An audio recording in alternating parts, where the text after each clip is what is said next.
শ্রীধাম নবদ্বীপের মাঝে আমার সচিমার কোল আলো করে গৌর হরি এলেন।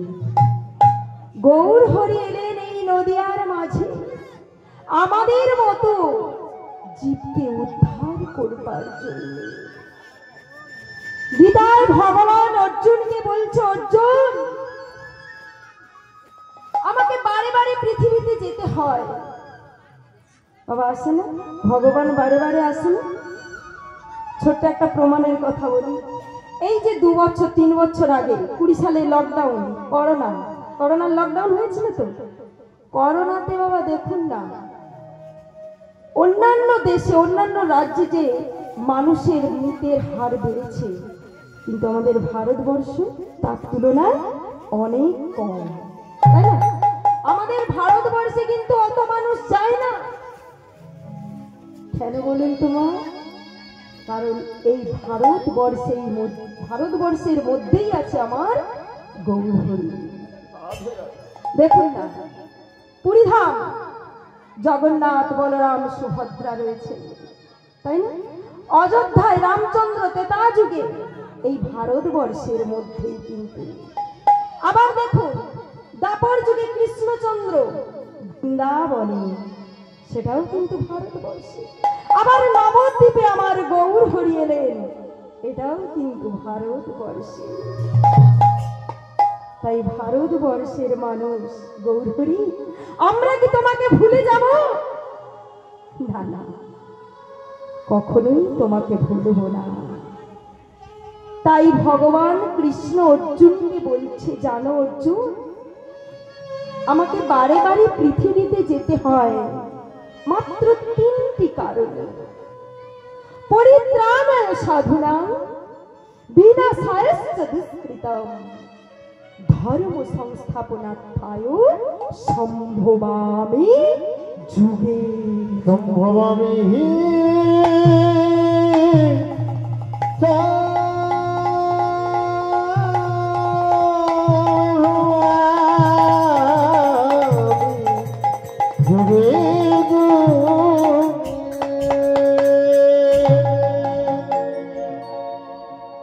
কি বললেন? সাধুদের পরিত্রাণ দেওয়ার জন্য, দুষ্কৃতীদের দমন করবার জন্য, আর কি ধর্মকে যথাযথভাবে স্থাপন করবার জন্য আমাকে ওই বারে বারে পৃথিবীতে যেতে হয়। কি বাবা? তাহলে সাধুদের পরিত্রাণ, দুষ্কৃতীদের দমন। বলছে বাবা সাধু সঙ্গের দ্বারা আমরা ভগবানকে দেখতে পাই, ভগবানের সাথে আমরা মিলিত হতে পারি সাধু সঙ্গের দ্বারা। আজকে যারা ঘরে বসে আছে তারা হয়তো ভাবছে যে সুনন্দা তো বলছে, তা মাইকে তো আমরা শুনতে পাচ্ছি, তা ওখানে ওই রোদের মধ্যে গরমের মধ্যে গিয়ে বসে থেকে লাভ কি?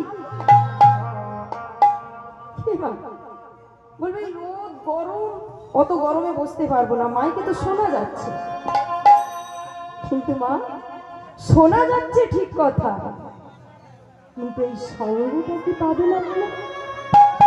সঙ্গটা কি মিলবে? অর্জুন তো ভগবানের সঙ্গে থেকেছে, ভগবানের সঙ্গে খেয়েছে, বসেছে, খেলা করেছে, কিন্তু ভগবান কৃষ্ণচন্দ্রকে তিনি চিনতে পারলেন না। অনেক আগেই অর্জুনকে বলছে, অর্জুন অহং তুহং সর্ব পাপেভ্যো মামেবং তং শরণং ব্রজ। অর্জুন, তুমি আমাকে ধরো, আমি তোমাকে সর্বপাপ থেকে পরিত্রাণ দেব, সর্বপাপ থেকে পরিত্রাণ দেব, শুধু তুমি আমাকে ধরো। কিন্তু অর্জুন কি চিনতে পারলেন? অর্জুন বলছে, কৃষ্ণ তুমি রথটা তৈরি করো তো। বলছে কেন? কেন সখা, রথটা আমি তৈরি করবো কেন? কেন আমি সাজিয়ে তুলবো? বলছি কৃষ্ণ, তুমি জানো না? ও কৃষ্ণ, আমি বড় পাপ করেছি, পাপ। ও কৃষ্ণ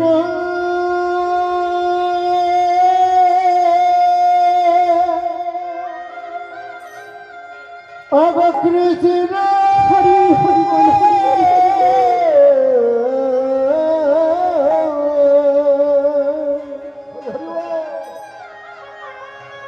আমি যে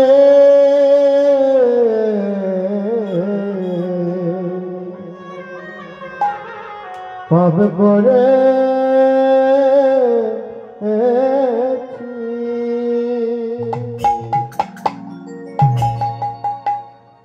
ভগবান একটু হাসলেন।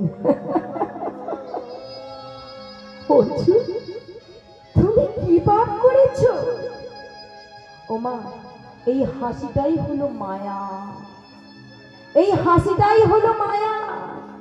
মায়া মেতং করন্তিতে, মায়া, এই মায়াটা যতক্ষণ না বুঝতে পারবে ততক্ষণ ভগবানকে চিনতে পারবে না। বলছে তুমি কি পাপ করেছো অর্জুন? সখা, তুমি জানো না আমি কি পাপ করেছি? তুমি জানো না? শোনো সখা, আমার জন্য এই কুরুক্ষেত্রের মাঠে কত পিতা তার পুত্রকে হারিয়েছে।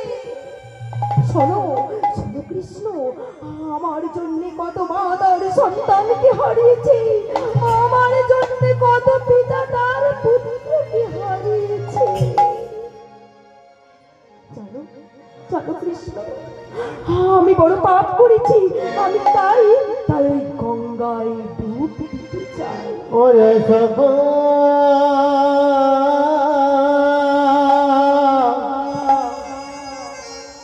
ওরে সখা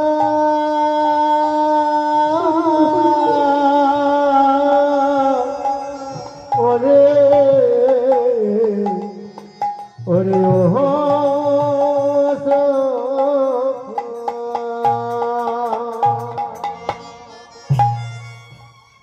কিন্তু মা, অনেক আগেই ভগবান বলেছিলেন যে আমাকে ধরো, আমি তোমাকে সর্ব পাপ থেকে পরিত্রাণ দেব। হরি হরি বল, হরি বল, হরি বল, হরি বল। কিন্তু অর্জুন চিনতে পারলেন না তিনি চলেছেন ওই গঙ্গার স্থানে। তাই ভগবান কৃষ্ণ রথ চালিয়ে নিয়ে যাচ্ছে। বাবা, রথের সারথি ভগবান কৃষ্ণ তো, রথটা চালিয়ে নিয়ে যাচ্ছে আর অর্জুন রথের ওপর বসেছে। কেমন করে যাচ্ছেন মা? আমরাও যাব সবাই।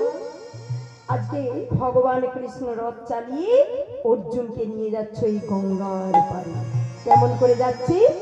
গঙ্গে গঙ্গে মা গঙ্গে, গঙ্গে গঙ্গে মা গঙ্গে, গঙ্গে গঙ্গে মা গঙ্গে, গঙ্গে গঙ্গে মা গঙ্গে, গঙ্গে গঙ্গে মা গঙ্গে, গঙ্গে গঙ্গে মা গঙ্গে, গঙ্গে গঙ্গে মা গঙ্গে, গঙ্গে গঙ্গে মা গঙ্গে, গঙ্গে গঙ্গে মা গঙ্গে, গঙ্গে গঙ্গে মা গঙ্গে। হে মা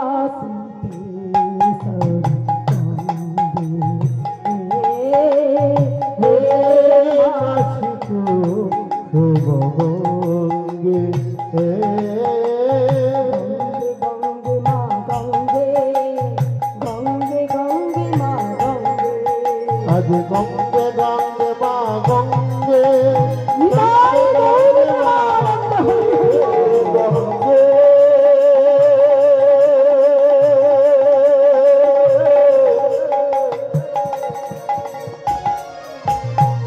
হে গঙ্গে,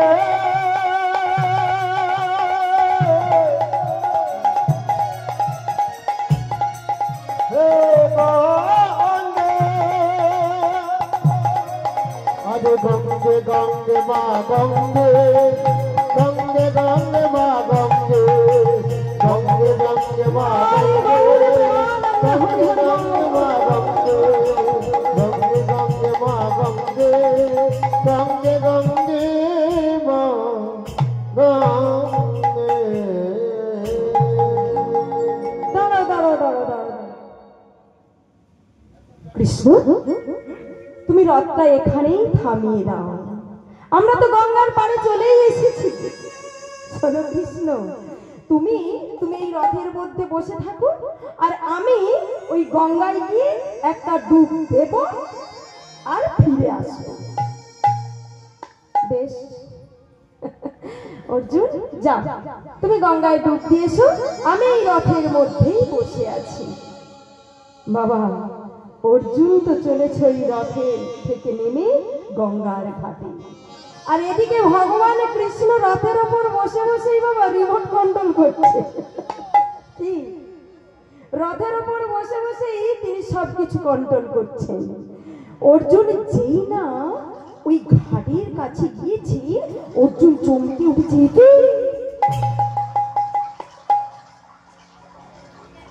কি আমি আমি যে ঘাটে স্নান করবো সেই ঘাটে একটা মোড়া ভেসে যাচ্ছে। এখন এই মোড়াটা ভেসে যাবে, তারপর আমি স্নান করবো। কি করবো? যাক, আমি আমি অন্য ঘাটে গিয়ে বরঞ্চ স্নানটা সেরে নিই। বাবা, এদিকে দুটো শ্রীগাল এসে কি করছেন? ছোট শ্রীগাল আর বড় শ্রীগাল, ভগবান তো রিমোট কন্ট্রোল করছেন, তিনিই তো সবকিছু পরিচালনা করছেন। দুটো শ্রীগাল পাঠিয়ে দিয়েছে ওই ঘাটের কাছে। ঘাটের কাছে এসে ওই ছোট শ্রীগাল বড় শ্রীগালটাকে বলছে, ও দাদা, দাদা গো, আজ 3 দিন আমরা কিচ্ছু খাই না। শোনো না দাদা, আমাকে না ভীষণ খিদে পেয়েছে। বড় শ্রীগাল বলছে, আচ্ছা ভাই, তোকেও যেমন খিদে লেগেছে আমাকেও তো খিদে পেয়েছে নাকি? হ্যাঁ, শোন কি করা যায় কি করা যায়, এই ভাবতে ভাবতে হঠাৎ লক্ষ্য পড়ে গেল ওই গঙ্গার মাঝে একটা মোড়া।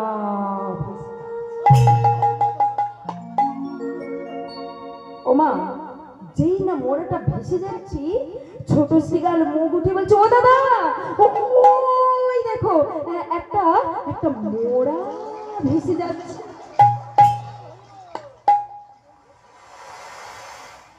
বড় শ্রীগাল বলছে, চল চল চল, ওটাকে আমরা দুজনে মিলে তুলে ডাঙার মধ্যে নিয়ে আসি। দুজনে মিলে ডাঙার মধ্যে মানে ঘাটের মধ্যে তুলে আনবে। এখন অর্জুন মনে মনে ভাবছে, এখন এই দুটো শ্রীগাল মোড়াটাকে খাবে, তারপর আমি ঘাট পরিষ্কার করব, তারপর আমি স্নান করব। এক কাজ করি, আমি অন্য ঘাটেই বরঞ্চ চলে যাই। এই বলে অর্জুন একটা পা বাড়িয়েছে অন্য ঘাটে যাওয়ার জন্য, আর এদিকে ওই ছোট শ্রীগালটা খিদা সহ্য করতে পারছে না, অমনি মুখটা বাড়িয়েছে মোড়াটাকে খাওয়ার জন্য। অমনি বড় শ্রীগাল বলল, দাঁড়াও ভাই। হরি বল হরি বল, মাগো বলছে দাঁড়িয়ে যাও। এখন অর্জুন এমন ট্যালেন্টেড ব্যক্তি ছিলেন, ওমা, তিনি পশু পাখির ভাষাও বুঝতে পারতেন, তিনি শ্রীগালের ভাষাও বুঝতে পারছেন। এই যখনই বলেছে একটু দাঁড়িয়ে যাও, অমনি অর্জুন ঠাকুর দাঁড়িয়ে গেলেন মুখটাকে ঘুরিয়ে। এদিকে ছোট শ্রীগাল যেই না খেতে যাবে, অমনি বড় শ্রীগাল বলে উঠছে, ভাই, মোড়াটাকে তুমিও খাবে আমিও খাবো, কিন্তু খাওয়ার আগে আমি এর 3টি জায়গায় একটু পরীক্ষা করে নেব। নিতাই গৌর হরি বল। বলছি, দাদা, আমরা তো সবসময় মোড়া খাই, আবার পরীক্ষা করতে হবে কেন? ঠিক আছে ঠিক আছে, তুমি তাড়াতাড়ি করে পরীক্ষা করে নাও, আমি আর সহ্য করতে পারছি না। এই বলে বড় শ্রীগালটা কি করলেন, প্রথমেই শুকলেন তার কর্ণটা। শুকে বললেন, শোনো ভাই, এই মোড়াটা খাওয়া যাবে না। বলছে কেন দাদা? শোনো, এই এই যে মানুষটা, এই যে ব্যক্তিটা মরে গেছে, এর এখনো গুরুকরণ। ও বাবা, শাস্ত্রে কি বলছে? গুরুকরণ যে জীবের নাহি হয়, সেই জীব পশু বলি জানিবে নিশ্চয়। তাই গৌর হরি বল। তা আমি ভাবলাম হয়তো গুরু দীক্ষা নেওয়ার সময় পাই না, কি সংসারের নানা ঝামেলা ছিল, হয়তো গুরুকরণ হয় না। তা বেশ, তা তুমি মুখে গন্ধ নিয়ে বললে কেন খাওয়া যাবে না? বলে মুখে ওর গন্ধ নিয়ে দেখলাম যে এই ব্যক্তিটি কোনোদিন নিতাই গৌর হরি বল বলে না। হরি বল, হরি বল, হরি বল, হরি বল। তা আমি ভাবলাম যে এর বুকে একটু গন্ধ নিয়ে দেখি, কিন্তু বুকে গন্ধ নিয়ে দেখলাম এই ব্যক্তিটি কোনোদিন কোনো সাধু জনকে কোনোদিন আলিঙ্গন করে না। নিতাই গৌর হরি বল, হরি বল। তা এই মোড়াটা তুমিও খাবে না আর আমিও খাবো না। চল এখান থেকে চলে যাই, এখান থেকে আমরা চলে যাই। এখন অর্জুন তো উল্টো দিকেই মুখটা ঘুরিয়ে দাঁড়িয়ে আছে। এখনো বড় শ্রীগাল তার ভাইকে বলছে, শোন ভাই, এ মোড়াটা না পাপি পাপি, এর দেহটাকে খাওয়া যাবে না। এর যুগে জন্মে কোনোদিন কোনো সাধুকে আলিঙ্গন করে না, কোনোদিন হরি কথাও বলে না, কোনোদিন হরিবাসরেও যায় না। শোন, একে আমরা ফেলে দিয়ে চলে যাই। এখন যাওয়ার সময় কি করেছেন জানেন মা? ওই বড় শ্রীগালটা ওই মোড়াটাকে একটা লাথি মেরেছে, ওই মোড়াটাকে একটা লাথি মেরেছে। ও বাবা, যেই না লাথি মেরেছে, অমনি ছোট শ্রীগাল বলে উঠলো, দাঁড়াও দাদা। দাদা, তুমি এই মোড়াটাকে লাথি মারলে কেন? বলে তুমি কতবার বলবো বলতো, এ পাপি পাপি, এ পাপ করেছে, তাই আমি একে লাথি মেরেছি। আচ্ছা দাদা, এ পাপ করেছে বলে তুমি লাথি মেরেছো, কিন্তু দাদা এই লোকটা যদি বেঁচে থাকতো, এই লোকটা যদি বেঁচে থাকতো, তুমি কি একে লাথি মেরে পালাতে পারতে? বলে হ্যাঁ পারতাম। বলে না না দাদা, এ মরে গেছে বলে তুমি লাথি মেরেছো, কিন্তু এ যদি বেঁচে থাকতো তুমি পারতে না। আচ্ছা তুমি পারবে বলেছো তো? শোনো দাদা, তোমাকে আমি এই মুহূর্তে একটা জ্যান্ত পাপী দেখাবো। এই মুহূর্তে আমি একটি জ্যান্ত পাপী দেখাবো, দেখি তুমি ওই জ্যান্ত পাপীকে লাথি মেরে দেখাও। বড় শ্রীগাল বলছে, জ্যান্ত পাপী? বেশ, কোথায় বল? না, তোমাকে কিন্তু লাথি মেরে দেখাতেই হবে দাদা। বলছে কোথায় বল? তখন ওই ছোট শ্রীগাল মুখটা উঠিয়ে বলছে, ওই দেখো দাদা। যেই না বলেছি, বড় শ্রীগাল বলছে চুপ,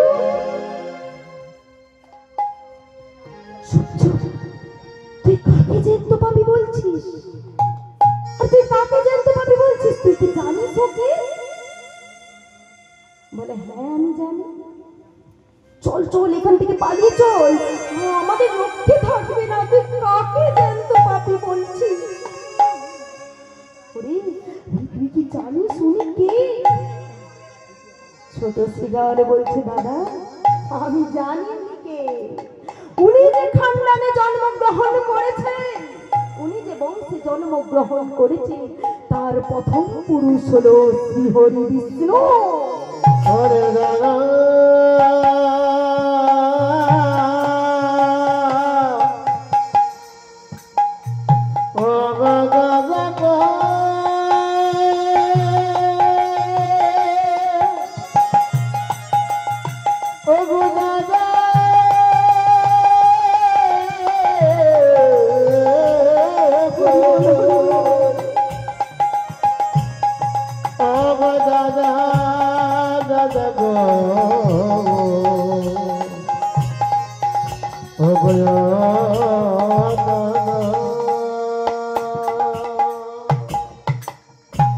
শোনো দাদা, সেই বংশের প্রথম পুরুষ হলো শ্রীহরি বিষ্ণু। বিষ্ণুর নাভি থেকে সৃষ্টি ব্রহ্মা, ব্রহ্মার পুত্র ঐত্রী, ঐত্রীর পুত্র সোম, সোমের পুত্র বুধ, বুধের পুত্র পুরুরুবা, পুরুরুবার পুত্র আয়ুষ, আয়ুষের পুত্র নহুষ, নহুষের পুত্র যজাতি, যজাতির পুত্র যদু, যদুর পুত্র পুরু, পুরুর পুত্র জন্মেঞ্জয়, জন্মেঞ্জয়ের পুত্র পচিশন, পচিশনের পুত্র মনুষ্য, মনুষ্যের পুত্র চারুপদ, চারুপদের পুত্র বহুগম, বহুগমের পুত্র সংজাতি, সংজাতির পুত্র অসংজাতি, অসংজাতির পুত্র রুদ্রাক্ষ, রুদ্রাক্ষের পুত্র ঋতেশু, ঋতেশের পুত্র রস্তিনাভ, রস্তিনাভর পুত্র রেভি, রেভির পুত্র দুষ্মন্ত, দুষ্মন্তের পুত্র ভরত, ভরতের পুত্র ইক্ষু, ইক্ষুর পুত্র সংবরণ, সংবরণের পুত্র সুধেনু, সুধেনুর পুত্র সুভদ্র, সুভদ্রের পুত্র চবন, চবনের পুত্র কৃতি, কৃতির পুত্র পরিচার্য বসু, উপরিচার্য বসুর পুত্র জরাসীন্য, জরাসীন্যের পুত্র সহদেব, সহদেবের পুত্র সমাপি, সমাপির পুত্র কুকু, কুকুর পুত্র জন্নু, জন্নুর পুত্র সুরত, সুরতের পুত্র বিদুরথ, বিদুরথের পুত্র অজতায়ু, অজতায়ুর পুত্র রাধিক, রাধিকের পুত্র অগ্রধর, অগ্রধরের পুত্র দিলীপ, দিলীপের পুত্র ঋক, ঋকের পুত্র পতি, পতিকের পুত্র শান্তনু, শান্তনুর পুত্র বিচিত্রবীর্য, বিচিত্রবীর্যের পুত্র পাণ্ডু, পাণ্ডুর পুত্র হলো জ্যান্ত পাপী অর্জুন ঠাকুর।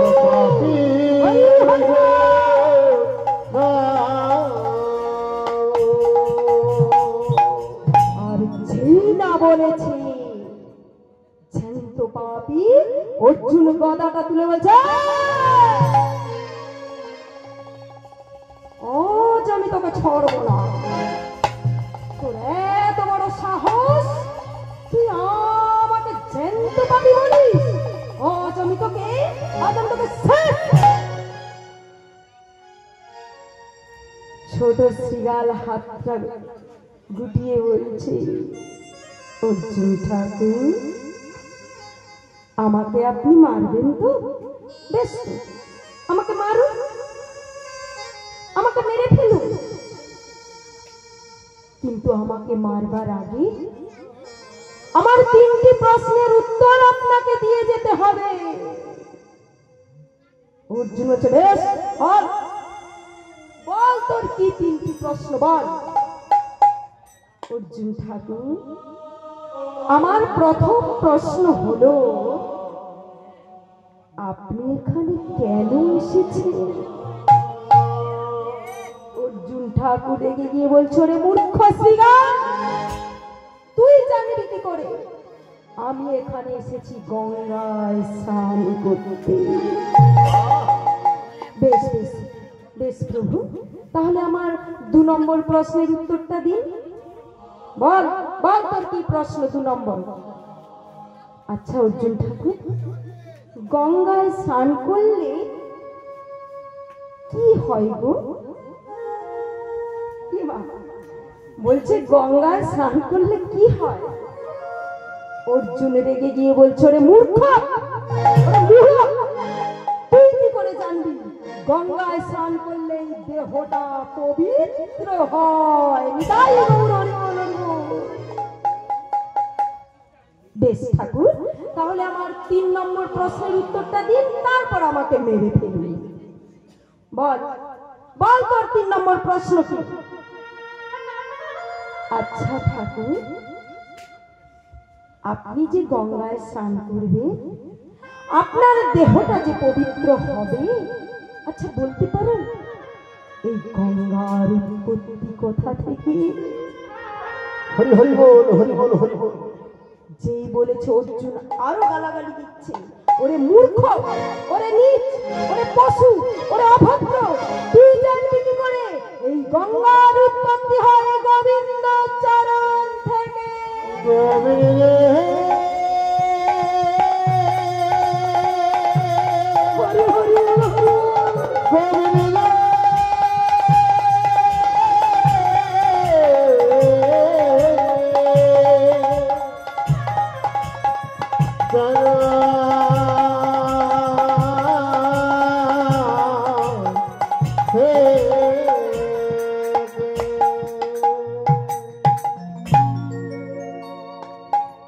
ছোট শ্রীগাল বলছে, প্রভু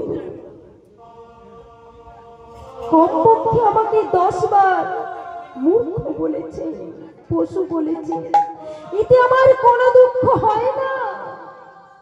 তবে আমার কি মনে হয় জানেন, আমার থেকে আপনি হলেন ডবল মূর্খ।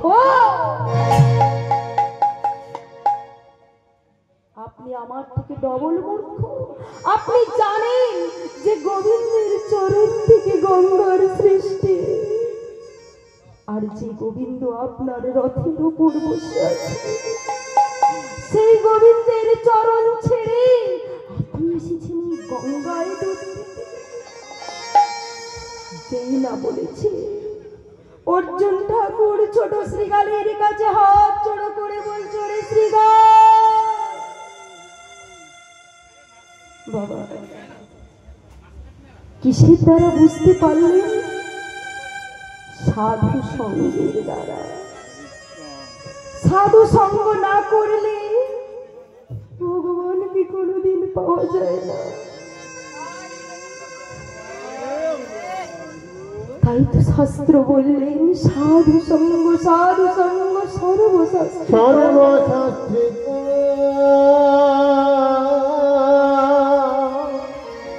আর সাধু সঙ্গ লবমাত্র।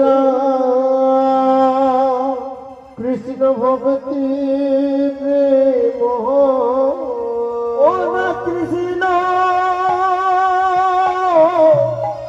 ভক্তি প্রেম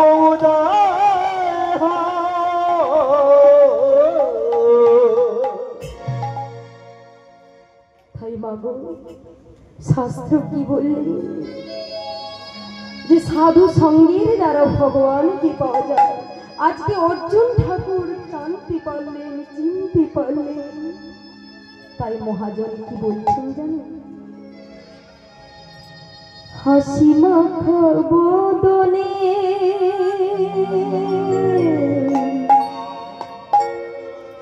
ছলো ছলো নয়নে নয়নে